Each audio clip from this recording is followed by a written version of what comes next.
Capítulo 7. Movilidad masiva en una naturaleza lenta. ¿Cómo se traslada la naturaleza? En medio de la carrera generalizada en la que vive nuestro mundo, ante un escenario de aviones despegando, de automóviles colapsando carreteras, trenes que circulan a alta velocidad y camiones y barcos desplazando mercancías de una parte a otra del globo, cuesta ser consciente de que la mayor parte de la naturaleza está en esencia bastante quieta. No así las obras de mis vecinos. Los movimientos tan masivos y veloces son una novedad muy reciente en la evolución de la vida en la Tierra. En la corteza terrestre, la naturaleza se organiza en estructuras que mayoritariamente se desplazan en dirección vertical y lo hacen además en un espacio próximo, mientras que las sociedades humanas se organizan en estructuras que se valen del transporte horizontal a largas distancias. ¿Qué quiere decir esto? Los ecosistemas naturales están formados en su mayor parte por masa vegetal. Las plantas desplazan nutrientes de abajo a arriba para formar materia viva y cuando mueren caen hacia el suelo. Este desplazamiento es muy lento. Algunas semillas viajan con el viento pequeñas distancias. Otras se valen de animales para su transporte, aves, insectos. Los animales constituyen una proporción despreciable, una 10.000ª parte de la biomasa terrestre, y economizan sus movimientos, evitando en general desplazamientos innecesarios. Se podría decir que el desplazamiento en la naturaleza, si excluimos a los seres humanos, es en esencia vertical y de baja velocidad, el de la materia vegetal, y en una pequeña medida horizontal y ajustado a las condiciones del terreno, el de los animales no humanos. La mayor parte de estos últimos, a excepción de las especies migratorias, vive en un territorio limitado y se mueve ajustándose a las características de su hábitat sin dañar éste más allá de lo imprescindible para su supervivencia. Sus desplazamientos se organizan en función de sus necesidades de supervivencia. Los animales migratorios, desplazándose incluso miles de kilómetros, lo hacen sin alterar los terrenos que recorren. La energía utilizada para ello es la energía endosomática, proveniente de la alimentación. Los habitantes de la sabana, por ejemplo, grandes corredores del reino animal, lo hacen en un espacio abierto que permite una movilidad veloz sin necesidad de producir deterioros significativos en los suelos. Las sociedades tradicionales han participado en mayor o menor medida de estos criterios de economía y adaptación al territorio en sus desplazamientos, pero las sociedades industriales modernas, sin embargo, han prescindido de ellos y han multiplicado no solo su movilidad, la de personas y la de mercancías, sino también la velocidad de ésta, sin atender al efecto que producían sobre la corteza terrestre y el equilibrio de los ecosistemas. Pero el medio natural, esencialmente inmóvil, no está preparado para esta movilidad horizontal desmedida. Cuando se desplazan grandes masas de materiales, como ocurre en la sociedad industrial, lo hacen erosionando fuertemente los suelos, fraccionando y empobreciendo los ecosistemas y produciendo residuos extraños a ese medio. Si el transporte masivo en sí mismo es en sí mismo un elemento extraño al ecosistema natural, la capacidad de carga o cantidad total de transporte que éste podrá asimilar sin superar un cierto umbral de deterioro estará forzosamente limitada. Pero no solo importa el volumen de los desplazamientos, sino también la velocidad con la que se producen. La sociedad industrial y postindustrial se mueve a una velocidad creciente. La energía necesaria para desplazar un objeto crece exponencialmente con la velocidad que se le imprima. A medida que aumenta la velocidad de los transportes, el consumo de energía se multiplica. También lo hacen los materiales empleados para la construcción de vehículos, de infraestructuras y los residuos. Cuanto mayor es la velocidad, mayor será también el territorio que hace falta devastar para alojarla. Se calcula que si una persona camina, necesita una superficie de al menos 0,8 metros cuadrados libres ante ella, que puede ser de firme irregular. Si lo hace una bicicleta, necesitará de 3 metros cuadrados, a ser posible de superficie más o menos allanada. Esta superficie se multiplica en tamaño, 60 metros cuadrados, y en exigencia sobre el firme si queremos movernos en automóvil a solo 40 km por hora, y aumenta de nuevo exponencialmente para soportar una velocidad de 120 km por hora, exigiendo en este caso eliminar obstáculos como bosques o montañas y cubrir de una gruesa capa de grava y asfalto. El peligro que supone un objeto a tal velocidad obligará además a destinarle espacios de seguridad laterales. Las imágenes de las autovías y los nudos de carreteras son suficientemente esclarecedoras. Los seres humanos no solo empleamos los desplazamientos para trasladarnos, el movimiento es, en la cantidad adecuada, una actividad que nos produce disfrute. En la infancia, buena parte del juego implica movimiento. Los paseos o la práctica de los deportes son otras pruebas de este disfrute. La pérdida de movilidad física está relacionada con la vejez, con la discapacidad o con la enfermedad. La actividad no solo sirve al desarrollo y mantenimiento de nuestras aptitudes físicas. Una persona sin actividad reduce su fuerza y su resistencia y aumenta el riesgo de determinadas enfermedades, sino que también proporciona cambios estimulares que nuestro cerebro requiere. Una vida sin cambios estimulares no ofrecería ocasiones para el aprendizaje y el desarrollo intelectual. La actividad y el desplazamiento nos ofrecen imágenes, sonidos, sensaciones táctiles y propioceptivas nuevas que activan nuestro sistema nervioso, además de proporcionarnos experiencias globales y aprendizajes que nos producen placer. A lo largo de la historia, la mayor parte de los seres humanos han realizado trabajos que les obligaban a practicar el ejercicio físico y proporcionaban, no siempre, ese necesario cambio estimular. El trabajo en el campo, los oficios o los trabajos de cuidados exigían utilizar el aparato locomotor de forma intensiva, con mayor o menor desplazamiento en el espacio. También eran relativamente frecuentes los viajes a pie, a caballo o más tarde en bicicleta, las visitas a pueblos vecinos para celebraciones especiales, las romerías, las peregrinaciones, las visitas de juglares o buhoneros, la transhumancia, los desplazamientos en busca de trabajo de los temporeros e incluso las grandes migraciones en casos de fuerte carencia. Los desplazamientos en el espacio se apoyaban esencialmente en la energía endosomática, aquella realizada por el cuerpo, o bien en la energía animal.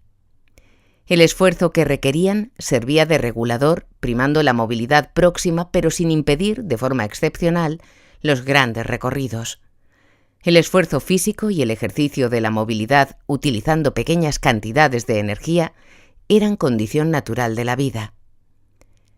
A medida que la sociedad industrial se fue desarrollando, la creación de máquinas que sustituían esa energía endosomática del cuerpo por la energía exosomática, la que proviene primero del carbón y más tarde del petróleo o del gas, cambia las condiciones laborales de una parte de la población humana.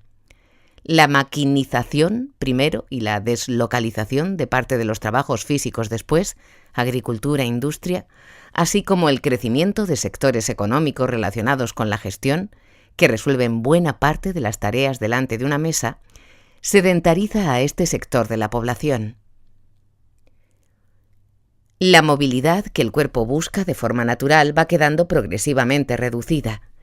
El uso masivo del automóvil para realizar desplazamientos, incluido el turismo, y el ocio televisivo como modo de entretenimiento, contribuyen de forma esencial a esa pérdida de movimiento generado por el cuerpo, al que se añade el aumento de desplazamientos motorizados que no implican esfuerzo. A medida que disminuye el movimiento físico realizado con energía endosomática, se reducen los estímulos nuevos. Los viajes motorizados pueden ser un sustituto para resolver esta búsqueda estimular restringida por el sedentarismo. Quizá el fenómeno del turismo haya podido crecer también al calor de esta necesidad de novedades perceptivas y constituya un sucedáneo de la actividad física perdida. Pero el hecho es que el modelo de movilidad masiva y creciente, que rige las sociedades desarrolladas, choca de frente con las estrategias de movilidad que la naturaleza ha ido organizando a lo largo de la evolución. El problema de este choque es que estamos topando con los límites físicos que el territorio impone. No es posible practicar una movilidad tan masiva y veloz sin dañar seriamente ecosistemas, detrayendo grandes cantidades de materiales y energía y aportando residuos de difícil reciclaje. Corremos a gran velocidad en una carretera cortada.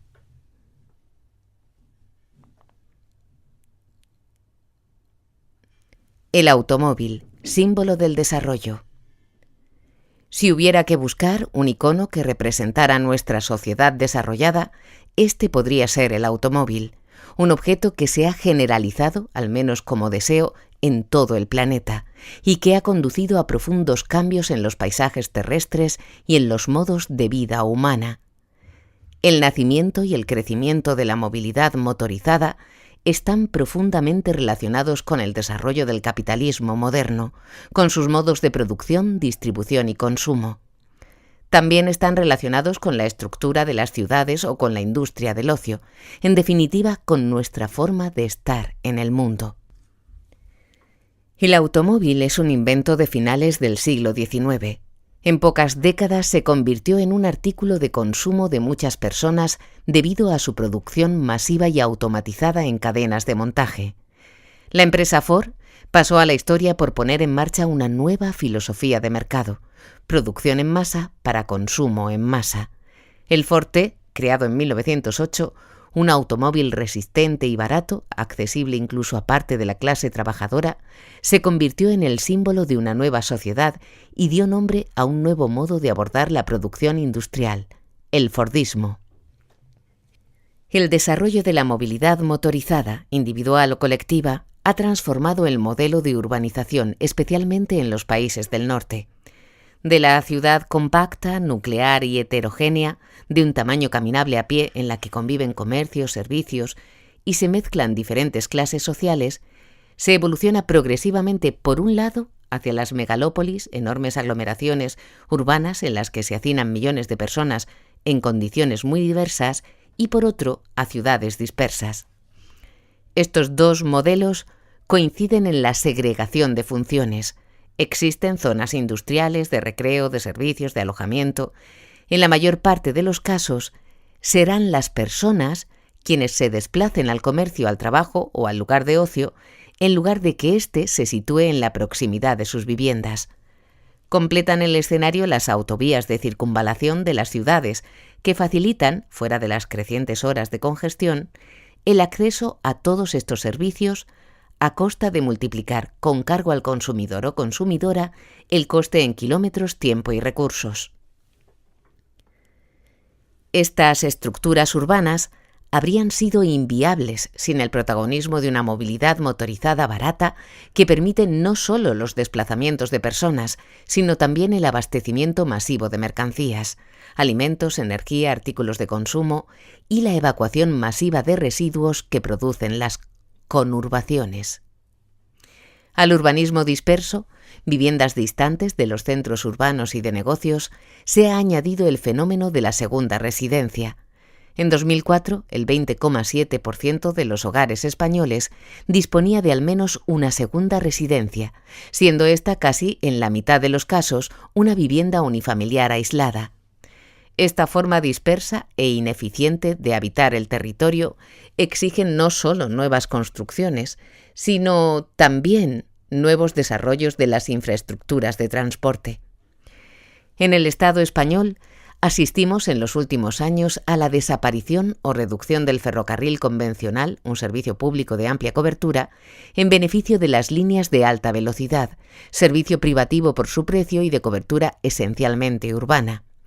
La llamada AAA, automóvil-avión-ave, se impone con fuertes ayudas de los sucesivos gobiernos, en especial para la construcción de las infraestructuras necesarias, sobre otras modalidades de transporte menos exigentes en energía y menos costosas para el medio ambiente, tranvía, ferrocarril convencional, bicicleta.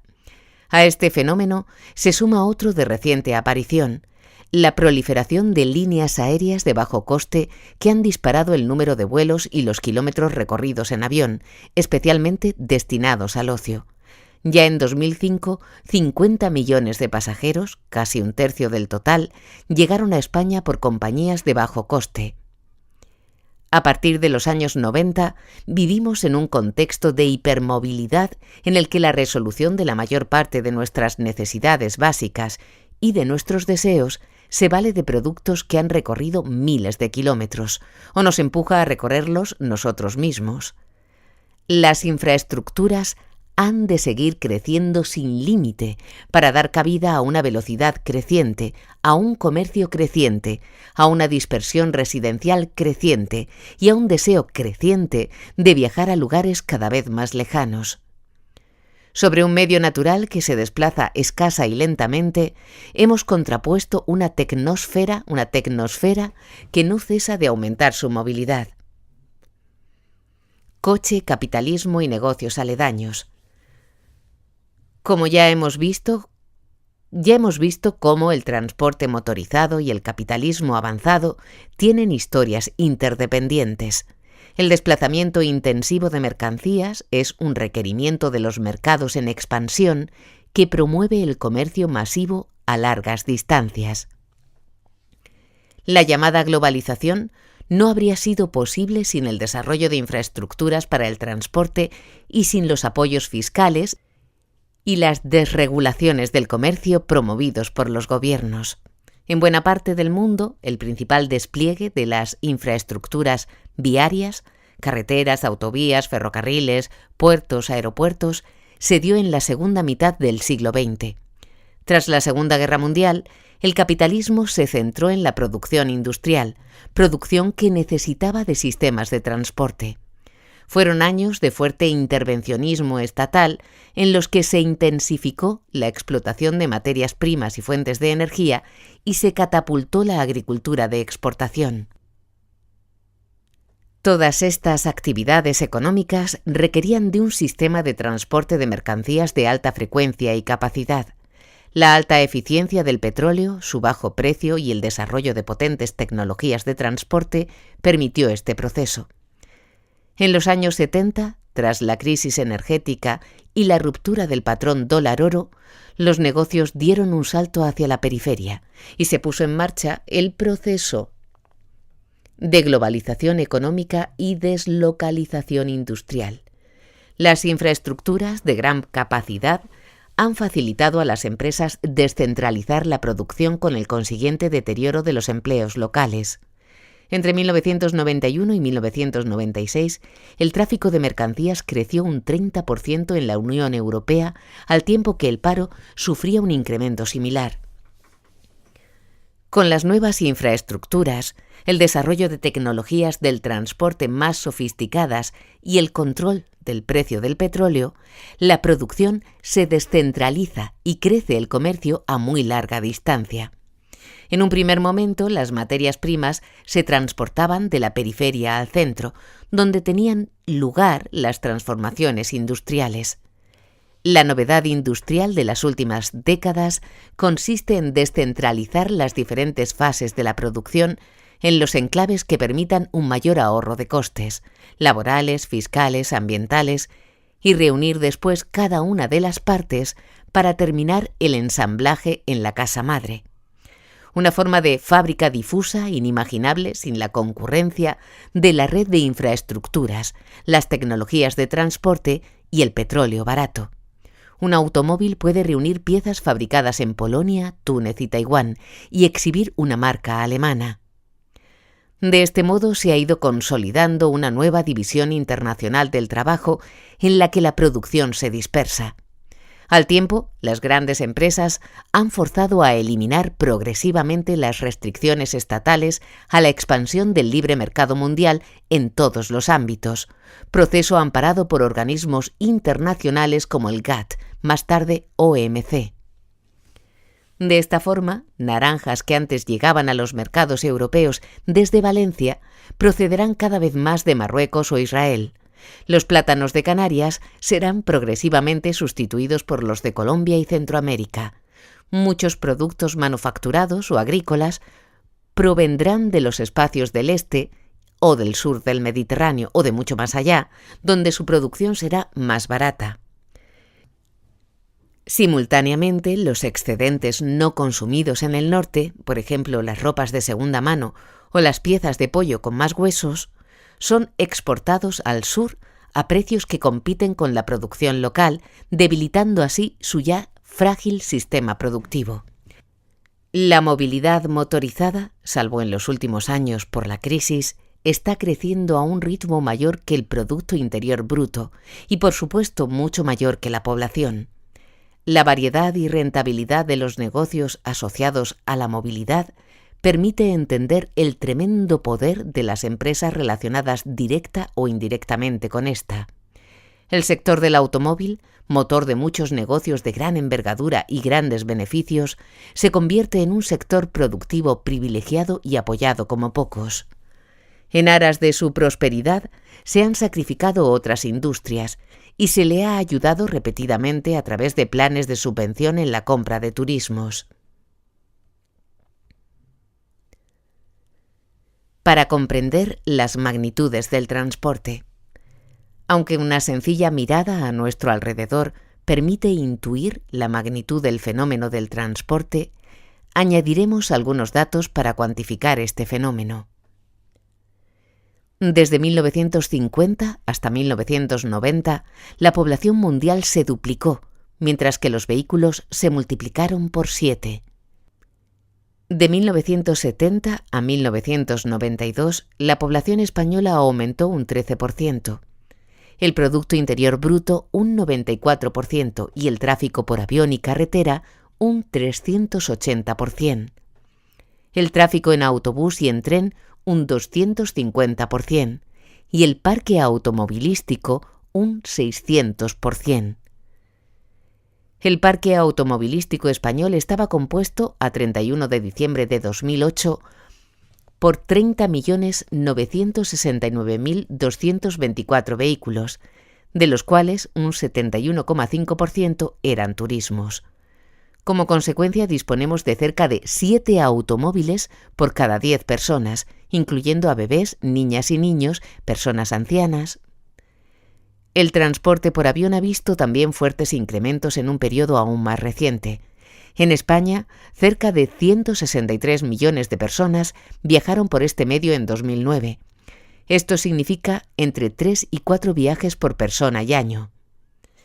La prioridad de unas modalidades sobre otras queda patente en estos datos comparativos entre 4 zonas metropolitanas europeas. En 2003, el número de kilómetros de autopistas y autovías por cada millón de habitantes era de 174 en Madrid, 137 en Berlín, 71 en París y 43 en Londres. El número de kilómetros de carriles bici por cada millón de habitantes era de 319 en Berlín, 281 en Londres, 87 en París y 21 en Madrid. Pero al desplazamiento de personas, el primero que se nos representa cuando hablamos del transporte, hay que añadir los desplazamientos de materiales requeridos por nuestra actividad diaria. Nos referimos a los recursos bióticos, como son los alimentos, y también a los recursos abióticos, como son los minerales, hierro, cobre, bauxita, los recursos energéticos, carbón, petróleo, gas, o el enorme volumen de productos de cantera, arena, gravas, caliza, destinados a la construcción. Según cálculos recientes, el requerimiento total de materiales de la economía española era de 1.508 millones de toneladas a finales de los 90, 5,6 veces más que en los años 50. En 2000, el requerimiento de materiales por persona y año era de 37 toneladas. Es obvio que estas toneladas de materiales han sufrido variados desplazamientos a lo largo de su proceso de extracción, procesamiento y comercialización, en muchos casos de miles de kilómetros. Dichos materiales se desplazan por carretera, por mar, en un monto muy importante, pero también por tubería o por cable. Los transportes derivados del transporte suponen una aportación central a este volumen. Nos referimos a los desplazamientos de materiales necesarios para crear infraestructuras de transporte, para fabricar automóviles, para el abastecimiento energético de estas redes. El transporte que vemos por las carreteras arrastra tras de sí una pesada caravana de materiales que raramente se incluye en las cuentas de movilidad. Basta un ejemplo. Una tonelada de mineral permite la obtención de entre 4,7 y 6 kilogramos de cobre. Aunque esta proporción es muy diversa en función del material del que hablemos, del lugar o de las condiciones de extracción, podemos hacernos una idea de la relación entre los movimientos de materiales directos y los movimientos ocultos o indirectos. Si los primeros son más o menos visibles y ya desmedidos, los segundos, que multiplican largamente a los anteriores, no suelen estar presentes en nuestras valoraciones. La fabricación y el uso de automóviles lleva de la mano sectores económicos directamente relacionados, entre los que destaca la construcción de infraestructuras para el transporte. El turismo es otro sector directamente vinculado a la movilidad que proporciona fuertes beneficios monetarios. Como grandes negocios indirectos, podemos señalar los de la energía, los de la construcción y todos los derivados del comercio de materias primas y productos manufacturados. También encontramos los negocios de seguros, los relacionados con la publicidad, la industria de armamentos, la ingeniería de caminos, la ingeniería electrónica, las carreras de Fórmula 1.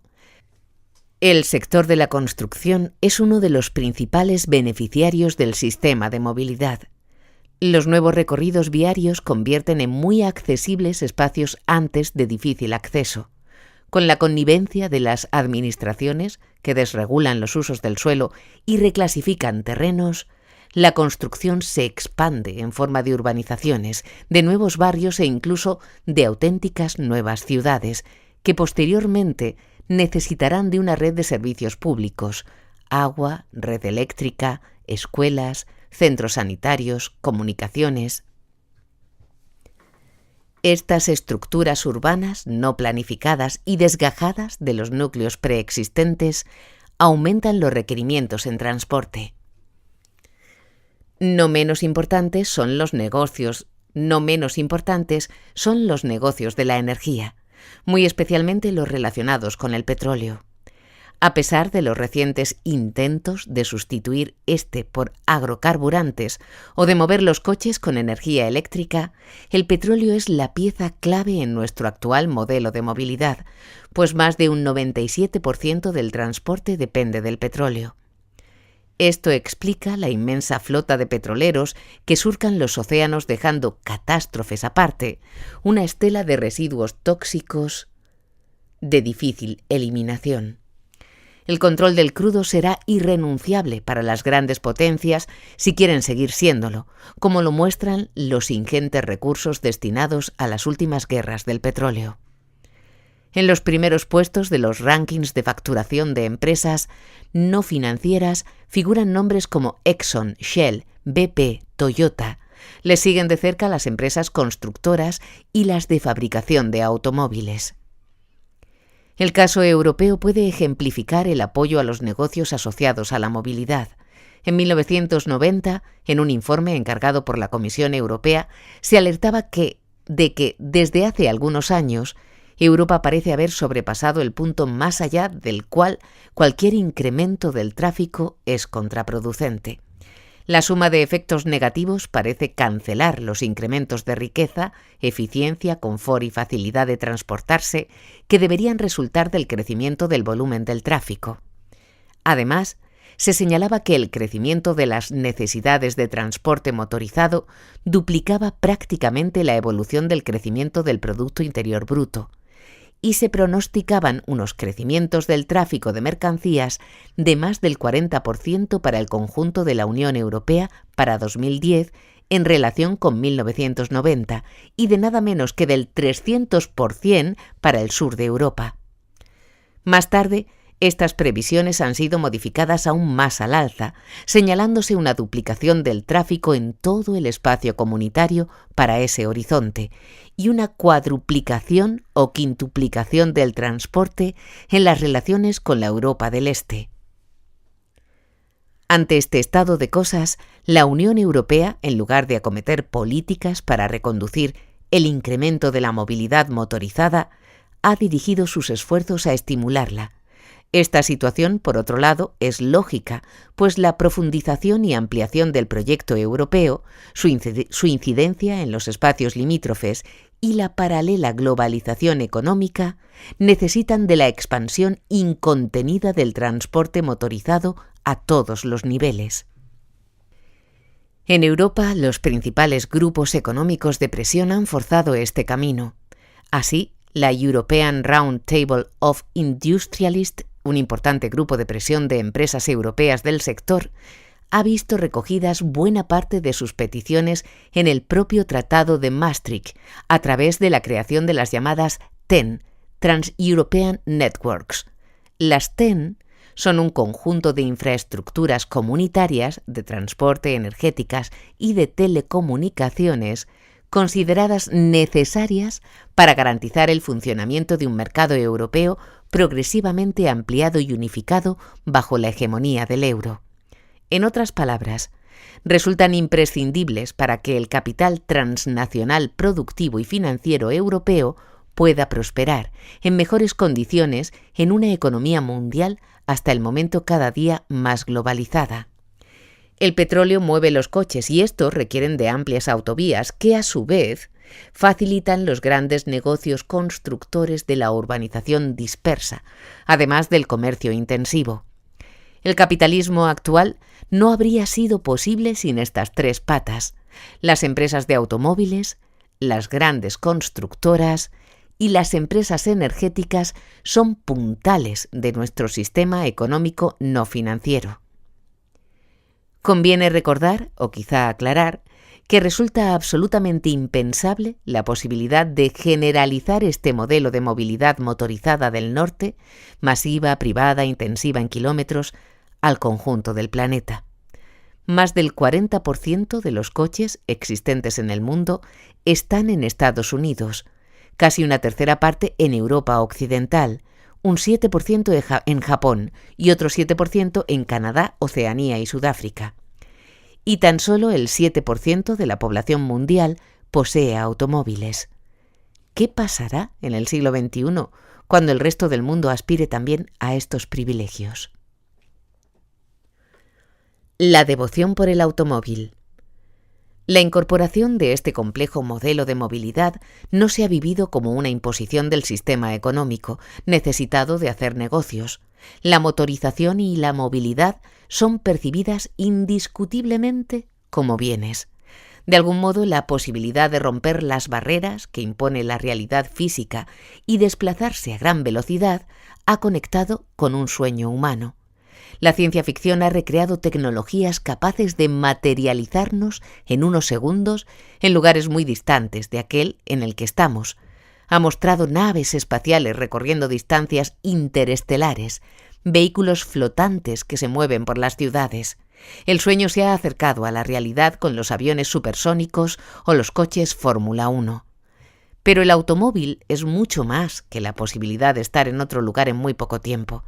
El automóvil está fuertemente asociado a valores de la modernidad, como son la independencia, la autonomía o la libertad individual.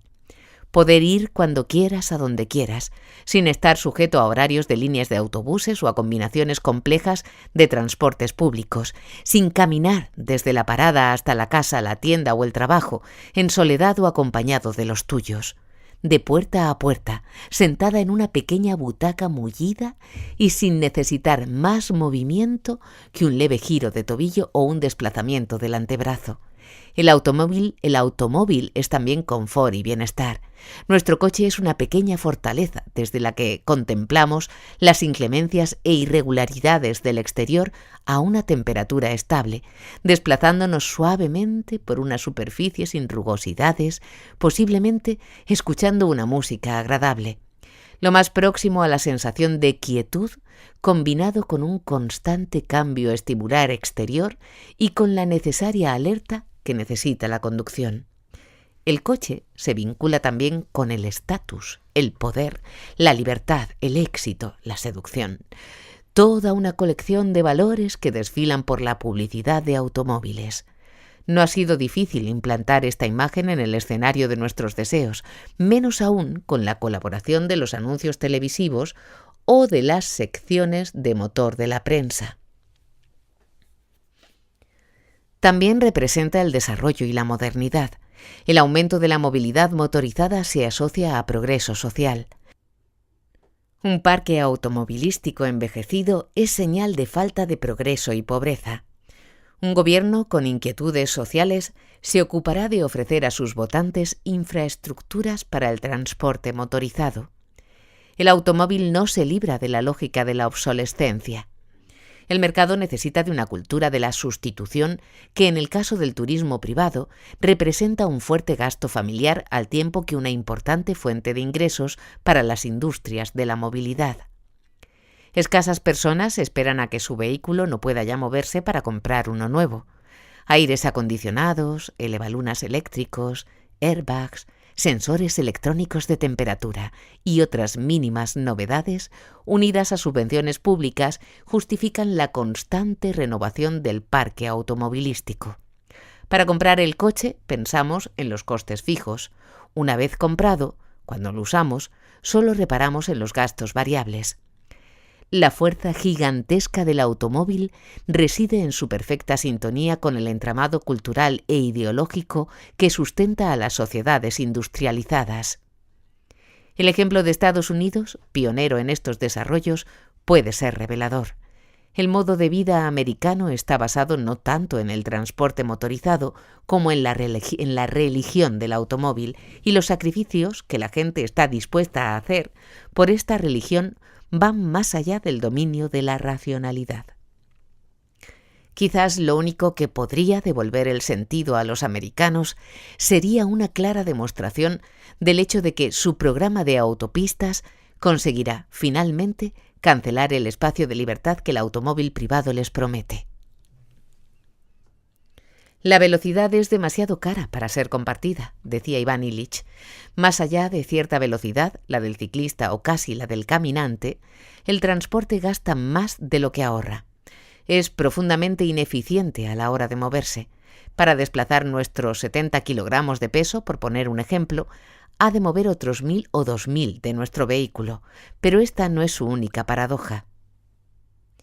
El varón americano típico consagra más de 1.500 horas por año a su automóvil, sentado dentro de él, en marcha o parado, trabajando para pagarlo, para pagar la gasolina, los neumáticos, los peajes, los seguros, las infracciones y los impuestos para la construcción de carreteras y los aparcamientos.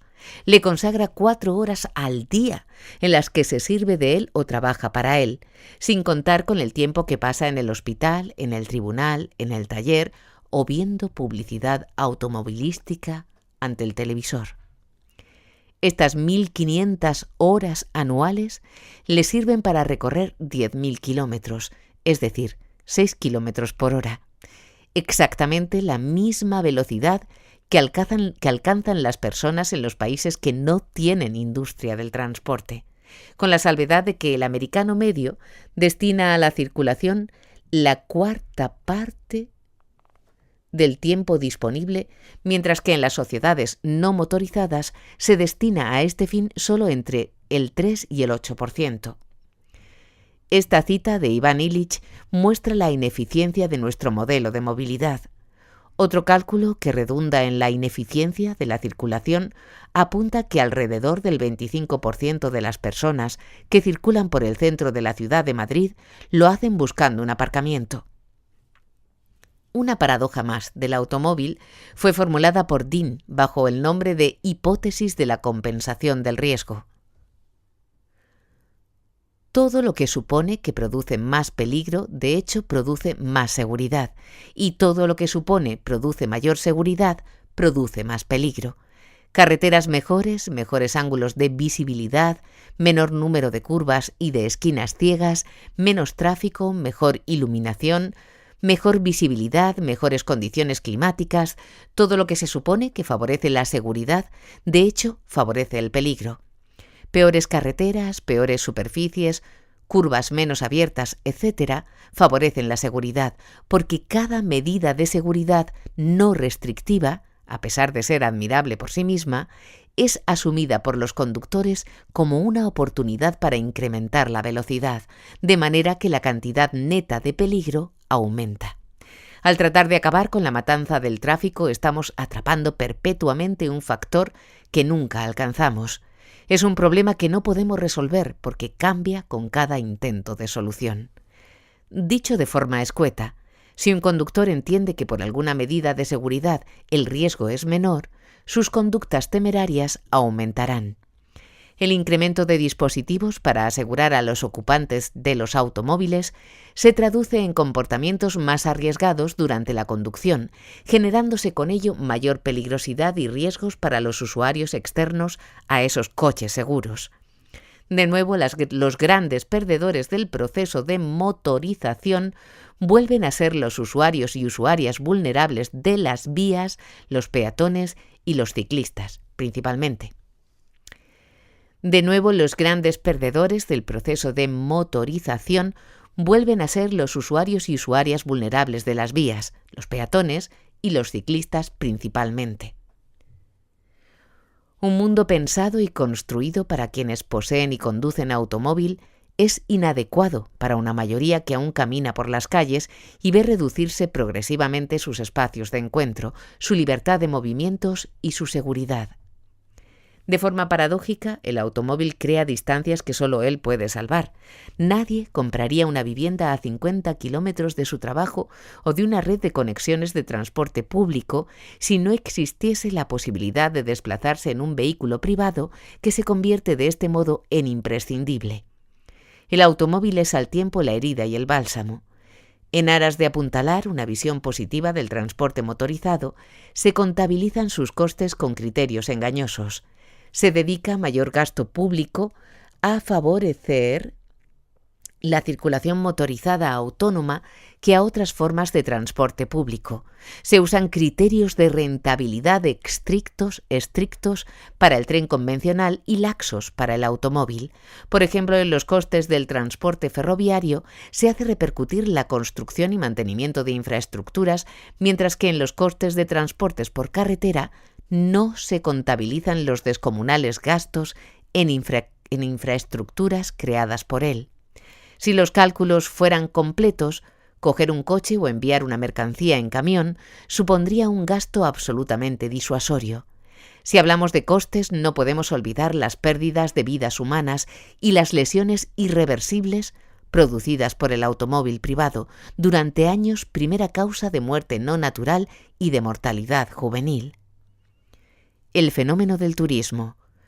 Un ejemplo paradigmático de la desmesura y los efectos colaterales del transporte es el fenómeno del turismo. A principios del siglo XX, el turismo era un fenómeno residual, del que solo disfrutaban las clases acomodadas. La costumbre de viajar en vacaciones fue instalándose progresivamente en la segunda mitad del siglo XX hasta llegar a ser una práctica normalizada de las clases medias en los países con mayores rentas. En un principio, los destinos turísticos no estaban demasiado alejados y se ubicaban en playas, balnearios o residencias. Pero el radio de los desplazamientos se ha ido ampliando progresivamente hasta sobrepasar continentes y océanos. La Organización Mundial del Turismo señalaba el récord de turistas en 2007, ascendiendo su número a 898 millones, la mitad de ellos en Europa, siendo España, Francia e Italia los más visitados. En 2009, después de desencadenarse la crisis, viajaron 880 millones. A diferencia de los movimientos migratorios, las estancias turísticas son más breves. Muchos visados estipulan que un viaje turístico ha de tener una duración menor de 6 meses, y su finalidad es el ocio y no la búsqueda de un trabajo o de un lugar donde establecerse. En las últimas décadas, el turismo se ha convertido en un negocio de gran magnitud. En el año 2008, en España, la facturación por turismo alcanzó los 61.000 millones de dólares. Compañías aéreas, agencias de viajes, empresas de transporte, cadenas hoteleras, restaurantes, centros de atracciones diversos son beneficiarios de esta nueva cultura. El deseo de viajar, unido al bajo coste en dinero y en tiempo de los desplazamientos, generó el llamado turismo de masas, que supuso y supone el traslado masivo de personas a diferentes espacios turísticos dispuestos a tal efecto. Una vez asentado el turismo de masas, este ha ido diversificando sus destinos. Si hace unas décadas se aspiraba a pasar unos días en la playa de la costa más próxima o en una casa en la montaña, en la actualidad una pretensión nada descabellada puede consistir en hacer un viaje a Petra, acercarse a Egipto para recorrer el Nilo en un crucero, pasar un fin de semana en Viena, vivir la aventura de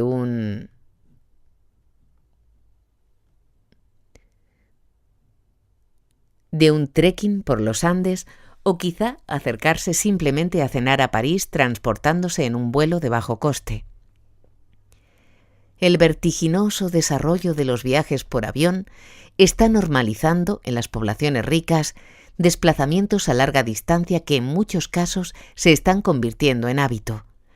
El fenómeno del turismo ha creado espacios preparados específicamente para turistas, libres de los riesgos y molestias que produciría un acercamiento a la auténtica cultura del lugar. En otros casos, esta cultura autóctona está cercana a la desaparición y lo que se ofrece al turismo es una recreación estereotipada de elementos pintorescos que fueron eliminados por el desarrollo: trajes, comidas, danzas. Al viaje se le otorgan múltiples virtudes, como la capacidad de vacunar contra el racismo, de abrir la mente, de hacernos solidarios o de convertirnos en ciudadanos y ciudadanas del mundo. Esto puede ser cierto en algunos casos. La solidaridad internacional se origina a veces en experiencias viajeras. La ciudadanía europea, que no mediterránea o ibérica, se ve fortalecida por las becas Erasmus. Pero en muchos otros casos, los viajes rápidos a destinos exóticos del sur, convenientemente adaptados a nuestra condición de turistas, no facilitan entrar en relación ni comprender las culturas visitadas, a las que con frecuencia el visitante desarrollado considera inferiores. El turista consume una colección de imágenes que enseñará cuando vuelva a su lugar de residencia, una representación de la cultura local creada muchas veces para su consumo. Al tiempo, ese viajero o viajera proveniente del mundo rico ofrece una imagen muy atractiva a la población autóctona, la imagen de la opulencia, que modifica las percepciones que los pueblos visitados tienen sobre sí mismos. La presencia de turistas exhibiendo cámaras de fotos complejas, equipos electrónicos de orientación o prendas sofisticadas es un reclamo publicitario más del desarrollo. El turismo facilita que las culturas locales se consideren menos valiosas. Es una herramienta de aculturación. Pero viajar lejos es uno de esos sueños que la tecnología de la movilidad ha hecho realidad para unos pocos y a los que cuesta renunciar, por más que sean patentes, sus efectos devastadores en el clima, en los ecosistemas y en las culturas visitadas. Patologías de la hipermovilidad motorizada. Una forma diferente de entender la movilidad consiste en mirarla como una enfermedad con serias consecuencias para la salud humana y ecosistémica. Esta mirada no solo cuestiona la bondad del transporte per se, sino que desgrana los impactos negativos que su expansión ha tenido en el medio ambiente. Son patologías del hiperdesplazamiento motorizado, los problemas de contaminación atmosférica, la cementación del territorio, la fragmentación de ecosistemas, los accidentes de tráfico, la ocupación del espacio público, la ocupación del tiempo libre. La colección de consecuencias va mucho más allá de lo que una observación sugeriría. Haremos un repaso breve y no exhaustivo en primer lugar de los costes sociales que nacen del automóvil. La ciudad dispersa, exigente en desplazamientos, Dificulta los lazos de vecindad y en muchos casos los rompe. Crea dependencia del automóvil y de los gastos que conlleva, aumentando las diferencias sociales derivadas del poder adquisitivo. Produce una alta ocupación del espacio público que se privatiza y se convierte en espacio peligroso. El automóvil es un bien privado que difícilmente convive en espacio con las personas viandantes y disfruta de derechos de uso del suelo público, el aparcamiento, que son negados a otros objetivos privados. Conduce a la pérdida de movilidad en los desplazamientos infantiles y retrasa la edad de autonomía de la población más joven, al tiempo que dificulta la de colectivos más frágiles, como son las personas mayores. La contaminación que produce tiene efectos perjudiciales en la salud. El tiempo de trabajo dedicado al transporte, a utilizarlo y a ganar dinero para costearlo, reduce nuestro tiempo social. Por último, pero esencial, está el coste de la accidentalidad. El número de víctimas mortales en accidentes de circulación, si bien se viene reduciendo mucho cada año, se situó en 2.600 en 2009. Su valor emocional no es contabilizable. Otra colección de daños conforman el grupo de los costes ambientales de transporte. De nuevo haremos un repaso somero y no exhaustivo. La mitad de la energía que consumimos se dirige directa o indirectamente al transporte. Buena parte de ella es energía fósil, que desprenden en su combustión gases causantes de contaminación atmosférica y alteración del clima. La aportación del transporte motorizado al cambio climático es innegable y esencial, como también lo es la contaminación acústica que produce. Ha propiciado cambios radicales en el uso de los suelos, con la consiguiente eliminación de terrenos fértiles. Según datos de hace unas décadas, en la ciudad de Los Ángeles, un 60% del territorio urbano se dedica a los automóviles. El territorio interurbano, ocupado por las autovías, era del 1% y el afectado alcanzaba el 5%. Aunque pueden parecer cantidades pequeñas, hay que tener en cuenta que estos suelos suelen ser los de más calidad, pues están próximos a los asentamientos de población. Las infraestructuras de transporte han provocado la fragmentación de los ecosistemas, ya que las autovías o vías de tren funcionan como barreras al desplazamiento de la fauna, dificultando la reproducción de numerosas especies. Los suelos cementados son espacios en los que la vida ya no crece. A esto habrá que sumar los daños derivados de la extracción de materiales, minas a cielo abierto, lavado de minerales o la imposibilidad de cerrar el ciclo productivo, abandonando al final de su uso un alto volumen de residuos no reciclables. Pensemos en los cementerios de coches, desguaces, aceites contaminantes. La aportación del transporte al cambio climático es esencial. En el Estado español ya representa el 25,9% de los gases de efecto invernadero provocados por la actividad humana, siendo el sector de actividad que genera más emisiones de estos gases.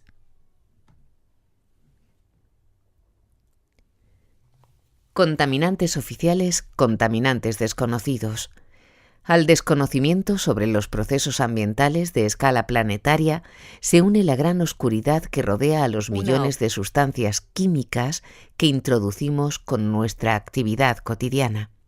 Cuando circulamos con un automóvil, expulsamos a la atmósfera más de 1 millar de sustancias diferentes de cuyos efectos individuales o combinados no tenemos ni siquiera una idea aproximada. Solo unos cuantos de dichos elementos o compuestos químicos tienen una etiqueta clara como tóxicos, cancerígenos o dañinos para la salud humana o el medio ambiente. Solo unos cuantos de ellos son medidos y controlados con un cierto rigor. Sabemos que el monóxido de carbono, CO, es tóxico y agrava los desórdenes cardíacos, que los óxidos de nitrógeno, NO, y el ozono, O3, irritan el aparato respiratorio, que el dióxido de azufre, SO2, afecta también al sistema respiratorio, que los aldehídos irritan los ojos y vías respiratorias, además de ser sospechosos como carcinógenos, que el plomo y otros metales pesados son tóxicos para los seres humanos, los animales y las plantas, que el benceno, C6H6 y muchos de los hidrocarburos aromáticos polinucleares son carcinogenéticos. Pero, ¿qué ocurre con los centenares y centenares de otras moléculas que provienen del uso de los vehículos y de la sopa de sustancias que respiramos cada día? Alfonso Sanz, nuestra portada. La contaminación atmosférica en zonas urbanas, donde la mayor parte de los gases tóxicos proviene de los tubos de escape de los vehículos, causa cada año la muerte prematura de 2,3 millones de personas en el mundo, 400.000 de ellas en Europa, según estudios de la Organización Meteorológica Mundial y la Comisión Europea. Caminos para cambiar el rumbo. La lógica de la circulación por autopistas, la lógica circulatorio-económica, choca con la lógica socioambiental. Por este choque han surgido y están surgiendo muchas denuncias ciudadanas en diferentes contextos. El sueño de descubrir un combustible limpio, de organizar un tráfico inteligente y el pronóstico de la reducción del transporte gracias a las telecomunicaciones no se ha cumplido, y algunos sectores de la población empiezan a cambiar la mirada sobre nuestro sistema de movilidad. Ya en 1955, en San Francisco, se organizó una movilización contra la construcción de la autopista del oeste. Desde entonces, muchas otras movilizaciones se han enfrentado a desarrollos de infraestructuras, especialmente autovías, pero también carreteras, líneas de alta velocidad ferroviaria, puertos o aeropuertos. Algunas son denuncias más globales, como las que se dirigen en el Estado español contra el PEIT, el Plan Estratégico de Infraestructuras y Transporte 2005-2020, que prevé la construcción de 6.000 kilómetros de autovías y 9.000 kilómetros de líneas de alta velocidad ferroviaria, bastante de ellos ya ejecutados. Otras son luchas más locales, contra el puerto de Granadilla en Tenerife, contra el Cuarto Cinturón en Barcelona. Existen denuncias más institucionales de los efectos nocivos del transporte, como la que supone el Día Europeo sin coches, y otras de carácter autónomo, como es la masa crítica. Esta última consiste en un paseo colectivo en bicicleta que se celebra en más de 400 ciudades del mundo. Nació en San Francisco. En 1992, cuando un grupo de ciclistas se reunió para denunciar los abusos del tráfico motorizado. Desde entonces, tiene la capacidad de convocar un número creciente de ciclistas que durante su recorrido muestran otra forma de trasladarse y cambian la correlación de fuerzas con respecto del coche. Existen grupos como la Asociación A Pie, un colectivo de viandantes que promueve transformaciones en los espacios urbanos en beneficio de quienes caminan, o como el movimiento Slow, que desarrolla propuestas globales con la lentitud como eje central. El movimiento Slow nacía en 1986 en Roma como protesta contra un establecimiento de comida rápida. Pronto la propuesta de la lentitud se extendió más allá de la alimentación, alcanzando a todo el ordenamiento de la ciudad. Así nació el movimiento de Slow Cities. Las denuncias ambientales han generado una nueva política publicitaria de las compañías promotoras de la hipermovilidad que coloca el apellido de verde a todo vehículo que ha reducido en la fracción que sea el gasto en carburante, no importa si finalmente su recorrido se ha multiplicado, eliminando las ventajas de esta reducción. Los automóviles aumentan el peso, la potencia, los kilómetros, son más exigentes en espacio y en autovías, más sofisticados en tecnologías, se renuevan cada vez con más frecuencia. Pero, según nos cuentan, los coches nuevos son cada vez más ecológicos. Es obvio que no incluyen en sus cuentas los verdaderos costes ambientales del ciclo completo. El apellido ecológico parece desculpabilizar las conductas de compra. Tampoco los coches eléctricos y de hidrógeno suponen un avance desde un punto de vista ecológico, pues aunque apenas emiten gases en los lugares en los que circulan, sí lo hacen en las centrales en las que se genera la electricidad y el combustible que los mueven. Igual ocurre con los vehículos accionados por un motor de gas natural, que dilapidan un combustible no renovable de gran calidad, cuyas reservas estimadas alcanzan únicamente medio siglo de consumo en los niveles de utilización actual. Estas aparentes salidas no remueven los principios insostenibles del transporte. Una nueva economía ecológica de la movilidad deberá contar con los límites ecológicos del planeta, reconocer la titularidad colectiva de los recursos naturales y, en consecuencia, ofrecer una garantía de equidad en la movilidad en condiciones de sostenibilidad ecológica, y asumir la globalidad de los procesos físico-económicos, considerando los ciclos productivos completos. Si hubiera que definir de forma escueta la alternativa sostenible a nuestro modelo de transporte, bastaría con 2 palabras: crear proximidad. En medio de tantos autobuses, camiones y carreteras, hemos olvidado que el objetivo del transporte no es la movilidad, sino el acceso a los servicios. La accesibilidad se puede conseguir aumentando la movilidad, pero también acercando los servicios. Las propuestas clásicas ponen el acento en la primera fórmula, demandando un aumento de las infraestructuras y recursos para el transporte, ya sea privado o público. La segunda fórmula propone una red de recursos próximos que evite o reduzca los desplazamientos y es lógicamente más cercana a la sostenibilidad. La accesibilidad que se alcanza por la proximidad de los recursos facilita la vida y es menos absorbente en tiempo y esfuerzo y recursos. Si queremos reducir la movilidad, tendremos que trabajar en la creación de cercanía, adaptándonos a nuestro propio sustrato físico. Hay muchas tareas pendientes: desmitificar el automóvil, calmar el tráfico, detener la construcción de autovías, repensar las ciudades e incluso desmontar las grandes megalópolis.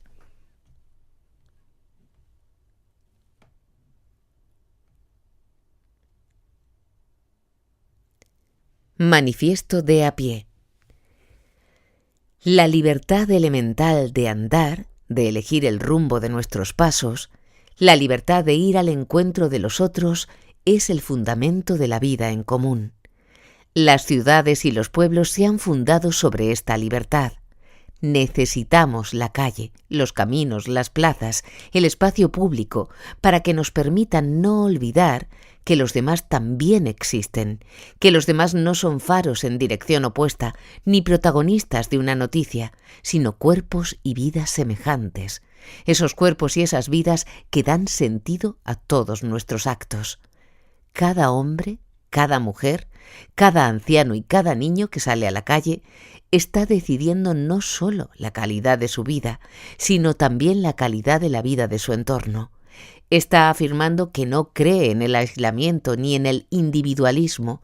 Está eligiendo un mundo donde haya espacios comunes. Por el contrario, una existencia únicamente vivida en cajas privadas, en pisos, en coches, en ordenadores y televisores, fomenta la ilusión de que es posible ser feliz en medio de la muerte, en soledad.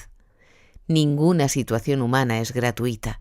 Cuando se obliga a una mujer mayor a quedarse en su casa porque no puede sortear las aceras altas, los coches mal aparcados, la prisa de los semáforos, se está eligiendo una sociedad injusta con los más débiles.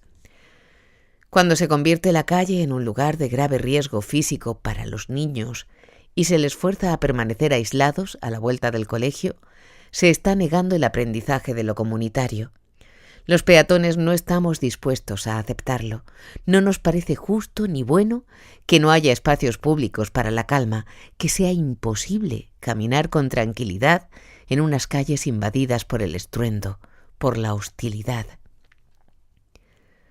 Hoy la situación de acoso que viven los peatones está llegando al límite, y acosar al peatón significa poner en peligro la última oportunidad que tienen las ciudades de ser lugares de intercambio y de contacto, lugares donde no parezca una locura querer vivir una vida buena, lugares donde aún tenga sentido el proyecto de construir una comunidad justa y prudente.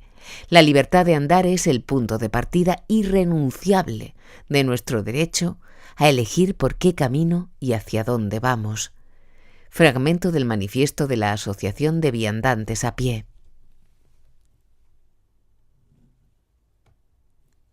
¿Qué plantea el pensamiento único sobre la movilidad y el transporte?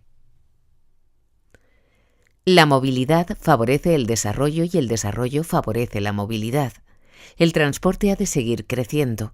La solución de los problemas de la excesiva movilidad, como la congestión, se resuelven con la construcción de nuevas infraestructuras. La movilidad es un signo de progreso y de riqueza. Ya se nos ocurrirán las soluciones a los problemas que causa la movilidad con tecnologías innovadoras. Se descubrirán nuevas fuentes de energía que resolverán los supuestos problemas de agotamiento de las actuales. Los problemas de la movilidad, como la contaminación, las guerras, las muertes, son errores que pueden ser subsanables. Hay que ayudar a la industria automovilística porque da puestos de trabajo.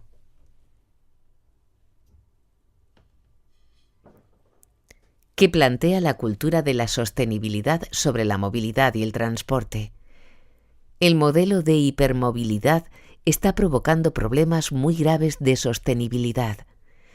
Es necesario reducir fuertemente la movilidad motorizada para mantener la supervivencia de los ecosistemas que nos permiten la vida. Es necesario cambiar la gestión del espacio y la configuración de las ciudades para acercar y hacer más accesibles los servicios esenciales para vivir. Una buena parte de los movimientos para la supervivencia habrán de hacerse con energía endosomática, andando, en bicicleta.